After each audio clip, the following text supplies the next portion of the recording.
Basi ne johera mag Lolwe TV agoyo ne Nyasaye maduong' mar nyalo mar nditiero kamano kod okinyne kumoloso thuolo mondo waradi e yor yamo gokinyne.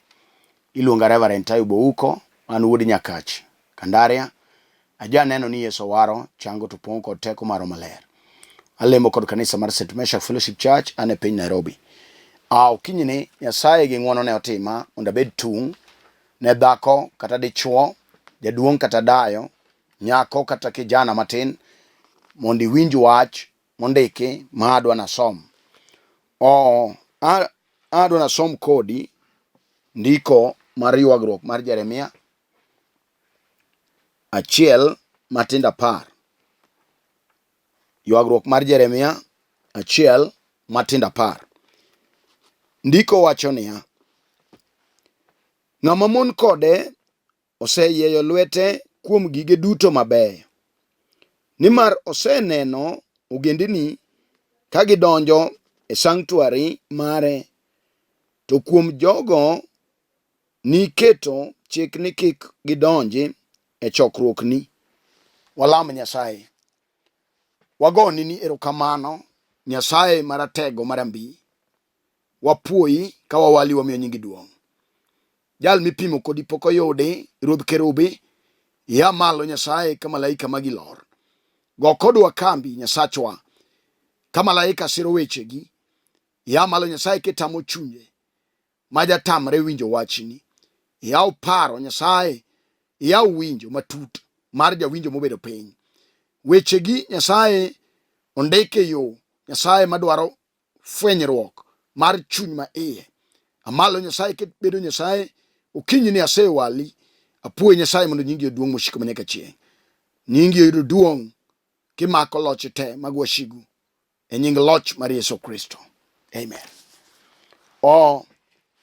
Awacho ni luonga Reverend Ayub wuod Nyakach. Nyasaye gi ng'wono ne otima mondo abed tung' okinyni. Ang'eyo ni en okinyi ma ji nigi chapni mang'eny.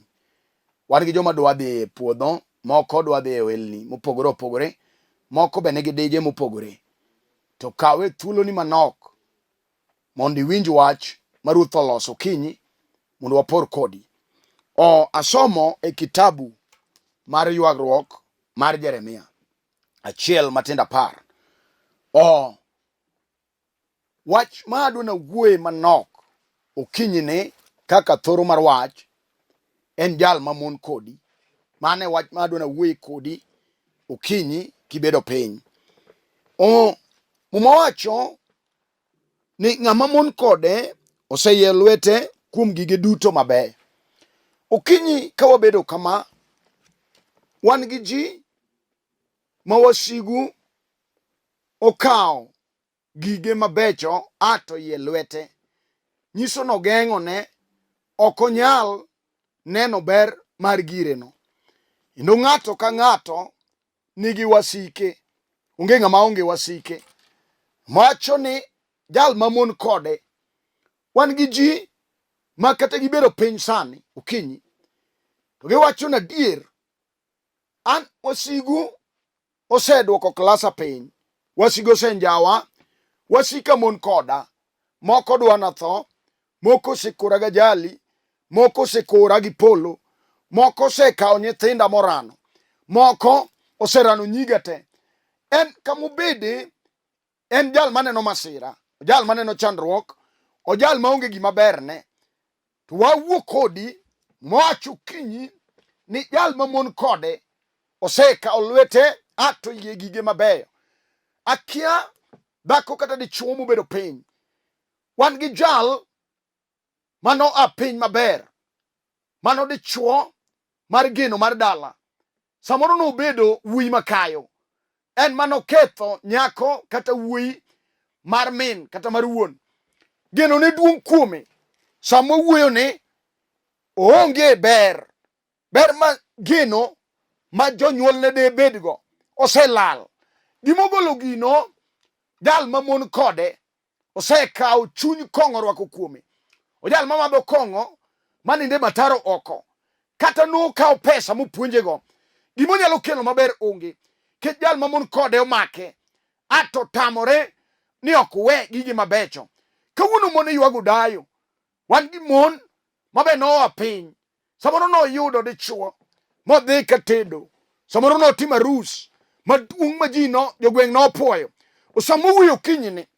Wan gi jal mamon kode mane ok ong'eyo sama no pango gik moko, to jal mamon kode no ling'a ling'a sama no se pango moyudo ode odonje ode, to jal mamon kode no ting'o wiye mowacho ni winjo atiene mok bed ka kata obed Anyango kata Grace ene mok nobed gi kwe. Gino kete gi sasia. Mano jal mamon kode no kawo lwete mokete kenyno. En keny ma ji dondore, en keny motimo lweny, en keny mar sasia, en keny ma ji wacho weche mag nek, en keny miwacho weche mag kuong'. Wawuo kodi niya, wan gi jal mamon kodi makati bedo mana piny mipango gigi, to jalno be pango ni marach. Ene mwoburo wuoyo kode kawuono, kato thiano kato ger, kato moro wang'e kato nyiero, kato chuo iwe piny kanyang'. Wan gi Yesu ono biro rado kode. Jal mamon kode no en ok odwar gik mabecho. Iwinjo jaduong', wan gi wasigu mafunda funda lweny. Samoro no udari miringo dalau kech omon kodi, ine mane wi beth. Samoro ine mane intaya mane liele dalano, ine mane in geno mane ineno. To ka wasigu no ofwenyo jal mamon kodi no, to no kelo ketho tich, no kelo weche moko ma tich no kethore kuomi. Sani dong' kamano, dalo dong' odok e zero, kata nyithindo kaka som onge. Kech jal mamon kodi no sekawo lwete oyie gigi mabeyo. Onge gimoro maber minyalo neno kendo. Udino wang'i umaki mateka.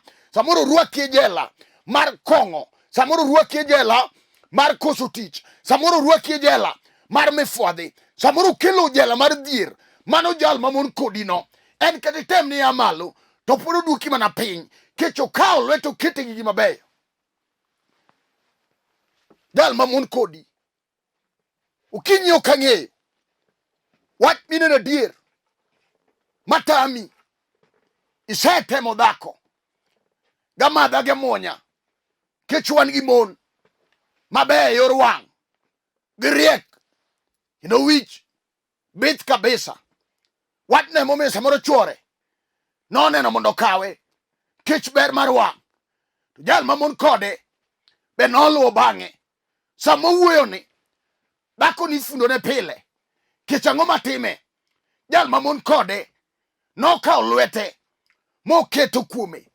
En ok onyal neno nyathi.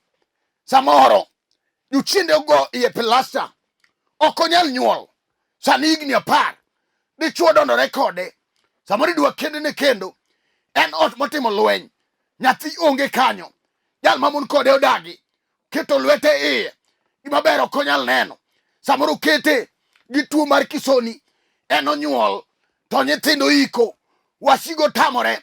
Jal mamon kode no, jal ma ok dware ber, uketo lwete e gige mabeyo. Okinyi ni wan gi nyarombo. Nyasaye ng'ama ler mar Israel biro chomo jal mamon kodi no, kata obed gir dalau, kata obed gir rangach, kata obed gi mathiano, kata obed gir oyare. Wan gi Yesu jateko, jal manobiro ne gik magalagala. Ok ang'eyo jal mamon kodi gik mosetimo ni dhako, kata no kawo chuori. Kech wan gi jal mamon gi ng'ato mano mako chuore ato rwake maram kasa podi. Dhako dong' kodiedo kanyo gi nyithindo kumochom onge. Sano penjore kodao, anyuola bogo ne matek ni mwandu mago mera ok idhigo. Jodongo chuone ukwajo kumochom onge. Lo mayo dong' kamano, pidho nyithinde taon. En dhako matiyo tije matek. E dhod Isaka, dhod Jakobo iluonge ni Sakar. Wawuo kodi kawuono dhako. Wan gi jal maromo ne ji, luongo Yesu ono birigedia. Jal manyalo makubadi kendo kati neno ni in piny. Binge Yesu ma jateko, binge ono birigedia loya, binge ja Kalvari nogo. En monyalo go ng'ato jek, kata ng'at mamon kodi no. No kawo lweto kete gigi, kato kedo mane nyigi mama, momiyo sani yuak. Kamichom onge, nyiri onge modhi tedo, gina mabayo gi chuo. Ato nyuola nyithindo, gichuo mopogore opogore, emiduogo ni e dala kanyo. Kamigoyo tongono, thagori gi nyithindo matino. Wawuo kodi niya, jal ma mon kodi no ene ma ok odwa ni ber. Kinyi wan gi meja jal ma biro chame tir kata obed sasia mag wiye magwagokni mag choke manadonjo liel mochwado lwetgi matek ni onge dhiang' madonjo dalani. Yesu meja nitie. Yesu nitie. Iwinjo nade? Jal ma mon kodi kata no dhini ka juoga wuoyi momi kendo to mon dhi chwan gi jok momak apgi no nene ka entire wach momiyo no dhi ne piny wasweta mondo mak ape mondo lil wang' nyiri mabiro kanyo. En ng'ama kendo kiny godhiambo en obedo gi mia pile. Bi ng'e gima timi dichuo kata no mak api isebaro yende gen tichwako gino tamie gedo inilaw nende dwa ute mowe. Wach momiyo jonyuol nisi wuoyo kodi mochal ka gimiwacho ni weche moko mag kuong'. Kawuono gokinyi wan gi Yesu jateko manyalo romo nikech idong' chien. Wan gi nainai miriawo gombese kati neno ka mbese gi oyombi mera binge Yesu meja jaono en kende ma ka ng'ato yie kuome kata jal ma mon kodi oketo lwete e tiji mitimo sani samoro en ohala to jal ma mon kodi no seketo lwete e ohandi no in losese mineno onge gima ber minyalo neno. Chunyi oseng'ado mondo iwe ohala no. Wan gi jal ma mon kodi en ma ok odwa ni gik mabecho. Kinyi wabiro chome tir kaka ondike jo Filipi 4:13 ni abiro chomo weche duto tir kuom teko ma Kristo Yesu miya. Duongo dog ne Yesu shimba jaler. Binge ng'ama mon kodi. Binge jal ma mon kodi. Dhako jal moseduoki piny. Iwinjo dhako kata chalo chiliel to chwori ngima ke jal ma mon kodi odage en dala ma wagokni notho modogo ike tok dala oko. In wagokni chunje go odugo wero wuoyo kodi kata ine odi gi chwori otieno chunje go biro chiwi bath chwori iwacho ni to Grace ni kelo dhi nade to wan gini notamo wadogo iko e gunda samoro ne gibaye kamani kor chwo kata gima ber mane gineno ne onge moko notho gi wigi kata onge nyithindo. In ni momo nade wach nu chandi kata sani wach momile ko jomo tho otieno in onge ber minyalo neno. Wawuo kodi nyako wan gi jal ma mon kodi en monegi nene okinyini. We ng'iyo bathi we ng'iyo sipeni ng'i jachien ma mon kodi ng'i wasigu monyono ni piny ng'i jal moduoko klasi piny ng'i jal mogolo konde wi en kende mwaboro chome okinyini. Yesu kende ema wasigu luoro kata githiano kata ginyono. Yesu janasara jateko en ema chiendo luore sama no donje piny Gerasi oyudo wasigu mane mon gi jagirasi jal ne ema ochomo tir chiende no wuoyo chieng'o nago ni wang'eyo in Yesu wuod Nyasaye sebiro mondo itiekwa kesa podi. Mano jal ma mon gi ng'ato. Iwinjo nade? Kata jal ma mon kodi no omako nyithindi hato rwake lal moko noter sikul kuma ne gidhiye nyithindo nodonjo Illuminati moko nodonjo devil worshiping. Sani gikiare bakise wuoyo kendi wacho ni anang'o manotima.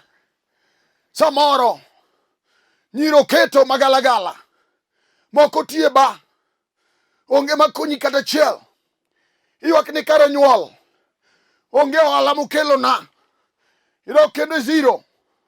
Nitie jal ma mon kodi jal manoseneno nyithindo go chon kawuono gokinyini wan gi chwo ma jal ma mon kode kete yalo kes pesa manoyudo maraheri oselale kes te samoro jaduong' ne gima ilo iyalo kes sani pesa oserume kes idong' nono.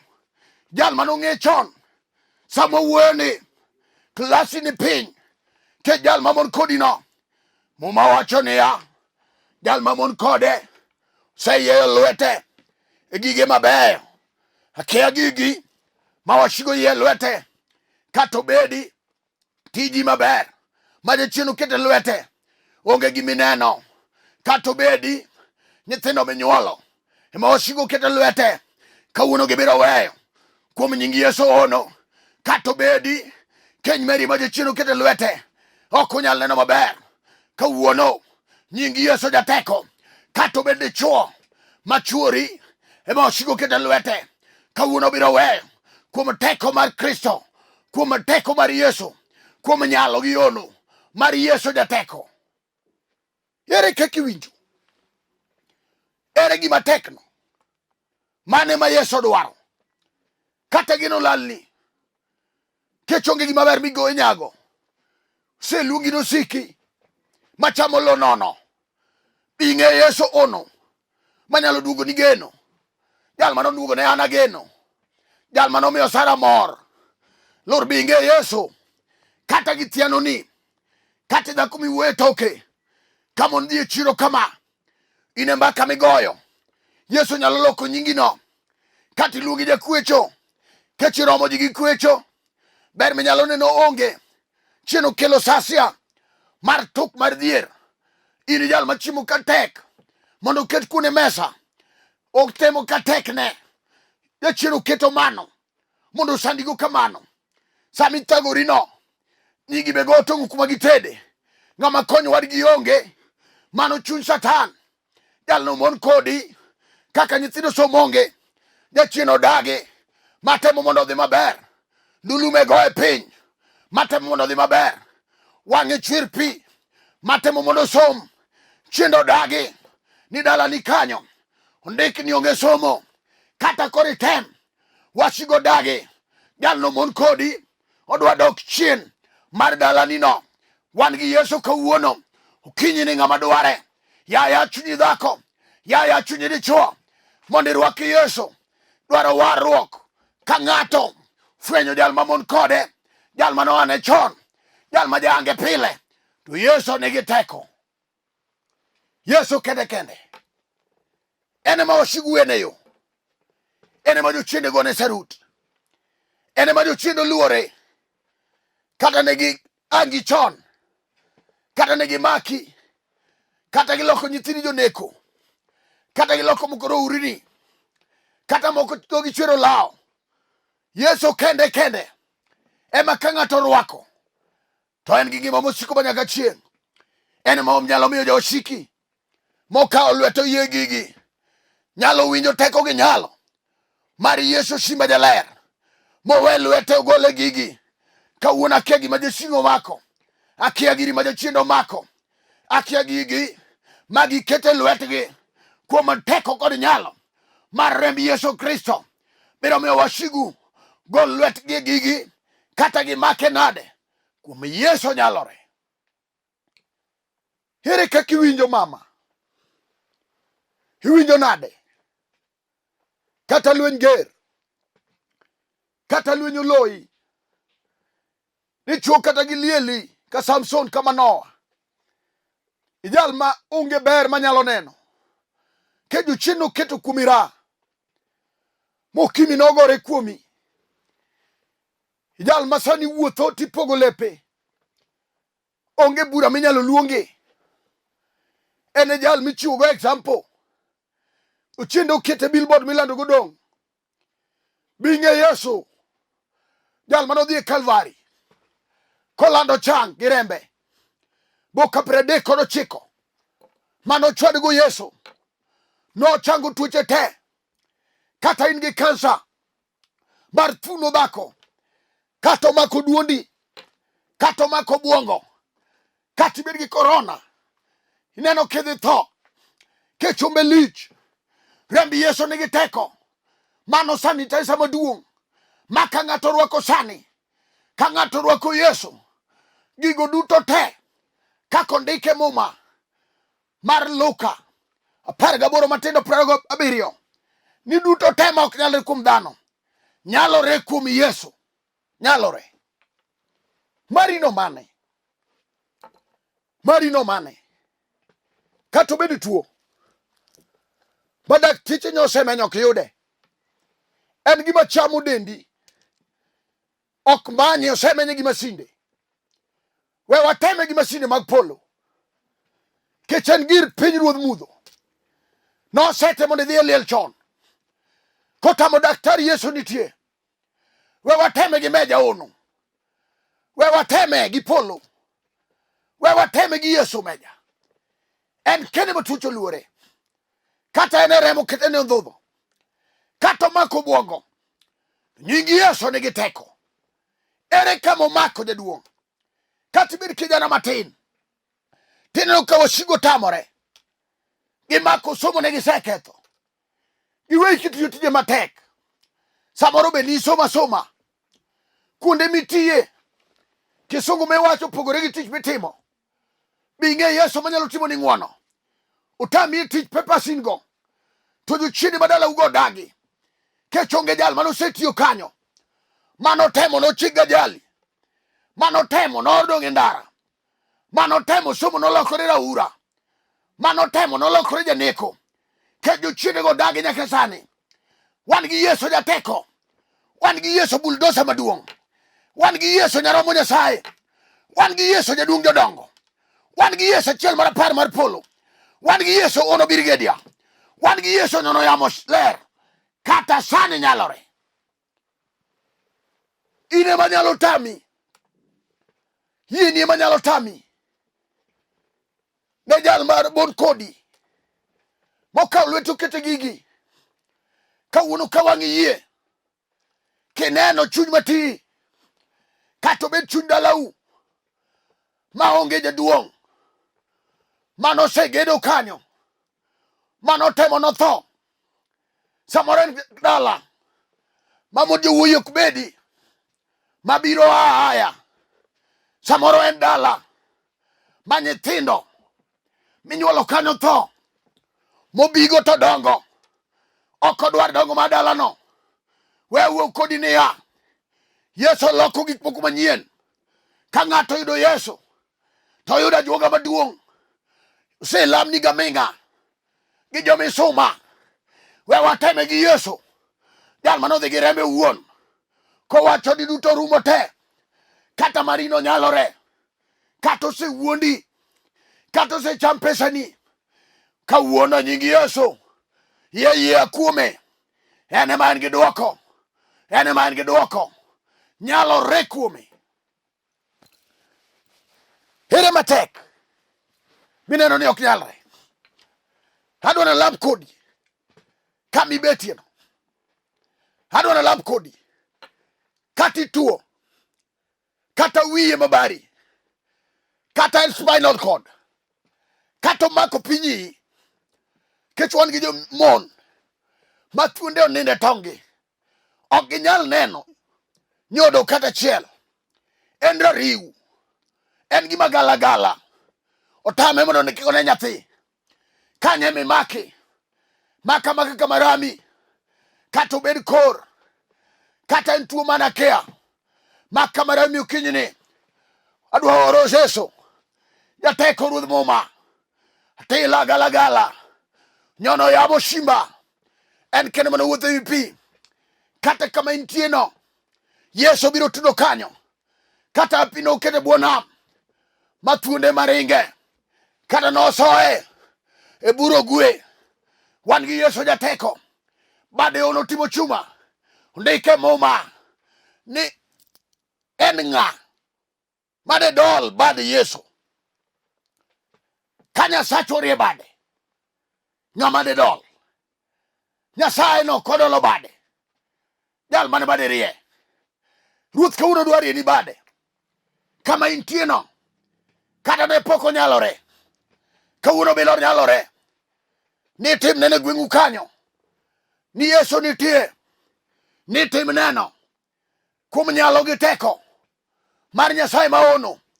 Tinga tinga badi kama intie no, kinyalo gocho gi piny.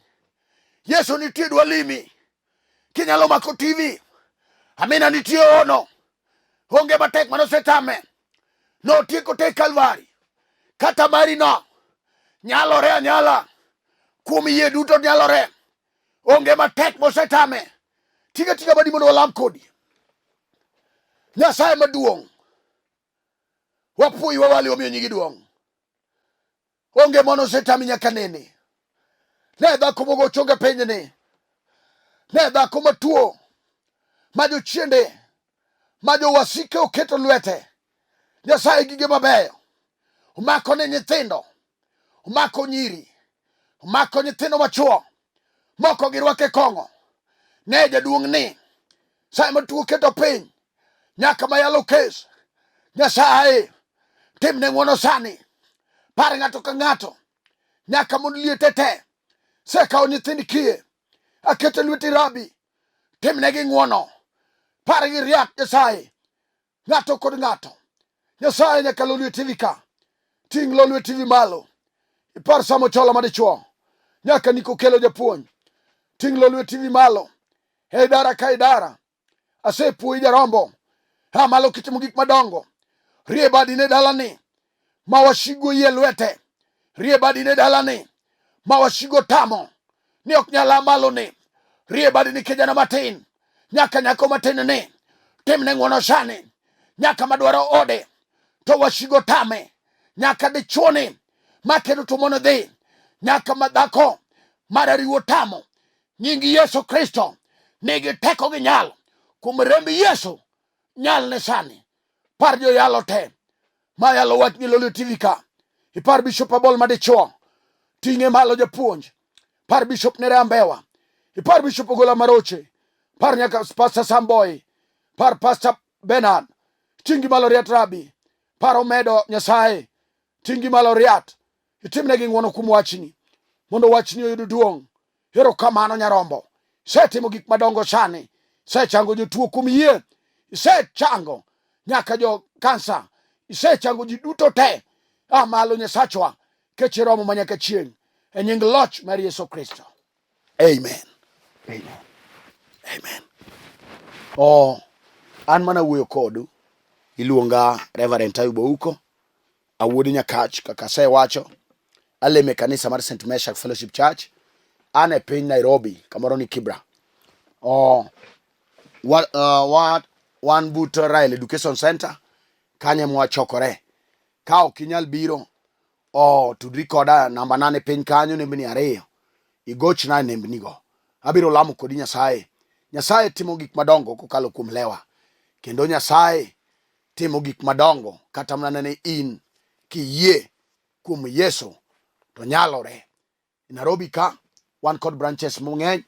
Kariobangi North, Kariobangi South, Joja Geruiru. Motel nego wadwa Pastor Abuya mawuod Mikaya nyakwar Nodi. Nyasaye mondo gwedhi gi Mama Teri Dikon. Kod jotich Nyasaye temu tiyo go e piny Kariobangi. Wan gi kanisa piny Mombasa. Kamotel nego wadwa Dikon Sam Gachra. Nyasaye mondo ting'u malo jo Mombasa. Wan kod kanisa nyaka e piny Nyanza Thurwa. Headquarter marwa ni Kisumu Polyview. Kamotel negi owadwa Archbishop Emeritus Ernest Ogina mawuodo Kuto. Nyasaye mondo ting'e malo tarik 8 dwe mar 5. Wan gi nyasi maduong' wawalo jaduong' Ernest wuodo Kuto bedo Archbishop mar kanisa mar St. Meshach. Mano Archbishop mar 3. Warwako ji duto te Otieno Yo High School tarik 8 dwe mar 5. Warwako ute Kisumu ka wawalo jaduong' Ernest Ogina mawuodo Kuto. Nyasaye mondo gwedh jaduong' no. Omiye chir kidonje kom manyien mar tayo kanisa. Nyasaye mondo gwedh Archbishop Emeritus jaduong' Esbono Mwadho Njera. Daktari Nyasaye mondo timni ng'wono ting'i malo. Opar Senior Bishop Johnson Ogada kod Bishop Charles Okode. Nyasaye oting'u malo nyaka Bishop Henry Okenda, Vika Jonober. Nyasaye mondo ting'u malo te nyaka Senior Pastor Margaret Odhiambo. Nyasaye mondo ting'u malo. Nyasaye opar kanisa wa Mabungu Nyakach kama hotel negi owadwa Dana Buto kod Canon Sedeke Kasuku. Jaduong' Nyasaye mondo ting'u malo gi Mama Mary gi jodongo te ma Bungu Dinari. Opar kanisa Malara, opar kanisa wa Mapundo nyaka Miriu. Nyasaye oting'u malo te jokoremo. Nyasaye mondo par osiepna David Okungu. Nyasaye mondo ting'u malo dichuo nyaka nyi nyaka mama. Nyasaye mondo ting'u malo te mano dichuo mong'eyo kaka joti Nyasaye rwakore. Nyasaye mondo timni ng'wono. Nyasaye mondo par jodolo te nyaka jadi Nyasaye odera ja long service, Nyasaye otingi mala buya kamaba, Nyasaye mondo ting ng'uono te. Warad kodi jok madwaro kama antiane piny Kibra kaka asewacho, warad kodi chieng' wuok tich saa 12 nyaka saa 12:30. Nyasaye mondo ting malo ka warado namba 907 2738 5424, namba 907 27 38 5424. Namba machielo mar Airtel en 0734 434 156. Nyasachwa mondo timnu ng'uono ka warado wuok tich mabiro saa 12 okinyi nyaka 12:30. Shalom, shalom, shalom.